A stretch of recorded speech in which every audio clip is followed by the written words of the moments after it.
Well, another morning of major developments at the White House. Ukraine's Volodymyr Zelensky extending something of an olive branch at the hope of ending the war. Canada and China responding to Donald Trump's tariff hike. And there is the State of the Union later on this morning. So a bit to discuss. Joining us live, the former White House Deputy Press Secretary, Hogan Gidley. Hogan, it's good to see you. So, we've got a few minutes to squeeze a lot in here. So let's start with Ukraine. Zelensky coming back to the table, it seems. The withdrawal of military support seemingly doing the trick.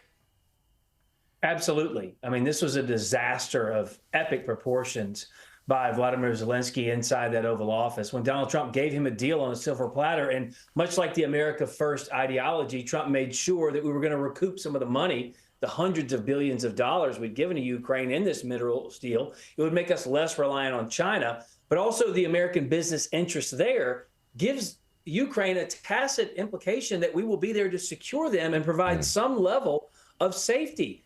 He blew the whole deal up, and Donald Trump and his team, rightly so, said, then get out of the White House, come back when you're ready to make a deal. It is very clear you still want to fight, even though you can't win this war. You're messing around with World War III, and here we are a couple days later, Zelensky's flagging that he may want to come back and sign this deal. Just on that point, though, there had been American companies in Ukraine in the past, and it didn't stop Putin from moving on Ukraine. So is there a guarantee that that would stop any future invasion by having Americans there if it hasn't worked in the past? Yeah, but Trump wasn't president then. That's the difference. Trump obviously led this country for 4 glorious years with record-setting success in record-setting time, and we saw no aggression from Vladimir Putin in that time period. Obviously, when you have someone weak, feckless like Joe Biden, that's going to happen. It happened under Obama, Bush, etc. It was only that carve-out time with Trump because the world understands he's going to stand up and protect our allies and our partners, but he's going to put America first. And whatever shape that takes, whether it's putting in business interests in these other countries or other things, it's going to make sure that at the end of the day, our people here are protected. So this is what Zelensky wants. I mean, he wants a prisoner swap. He wants a cessation of missiles and sea attacks as well. I mean, do you think that can be guaranteed? Is that America's problem, or is that something that needs to be arranged elsewhere? Well, look, I don't want to get into the details of the deal. I'm going to leave that for the White House to negotiate. But let's be honest. The European Union now, it's been exposed in the last year. They've given more money to Russia in their oil purchases than they did give money to Ukraine to defend against Russia. So they're spending more money propping up Russia than anything else. This deal needs to be done because it puts Ukraine on a path to peace. And Donald Trump's been very clear. He wants to stop the bloodshed. He wants the war to end.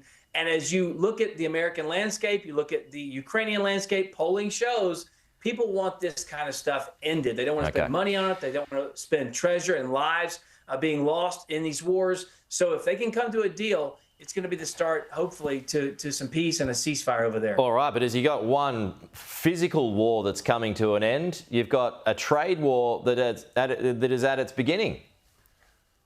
Well, if anyone knows how to work the economy to the benefit of the American people, regardless of race, religion, color, or creed, it's Donald Trump. He did it once before. He'll do it again. Remember, he had tariffs implemented the first time. We still had the lowest inflation rate ever. It was Joe Biden who came in and ruined all the economy, but Joe Biden did keep those tariffs because he understood you were actually taking in money from countries that had been taking advantage of us for decades.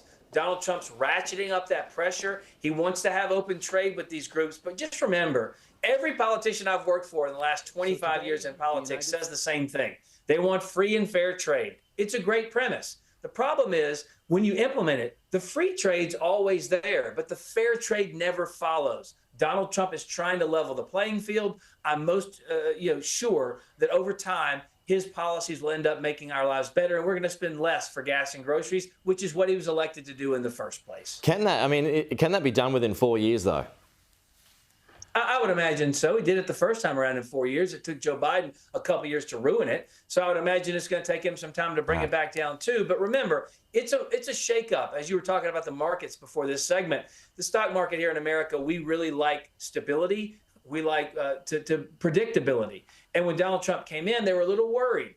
And now they see his plan. They'll adjust for that, and all those things will kind of fall into place. But it's the relationships with trade with these other countries that matters. Donald Trump has built many relationships with leaders across the world. That's how you kind of ratchet down tensions. You come to better agreements, and that way all of the people, not just Americans, but all the people you're dealing with and you're trading with end up on the better end of it. All right, good to chat, Hogan. This all ahead of the State of the Union later on today, so it's an action-packed day. Good to talk. We'll chat again soon.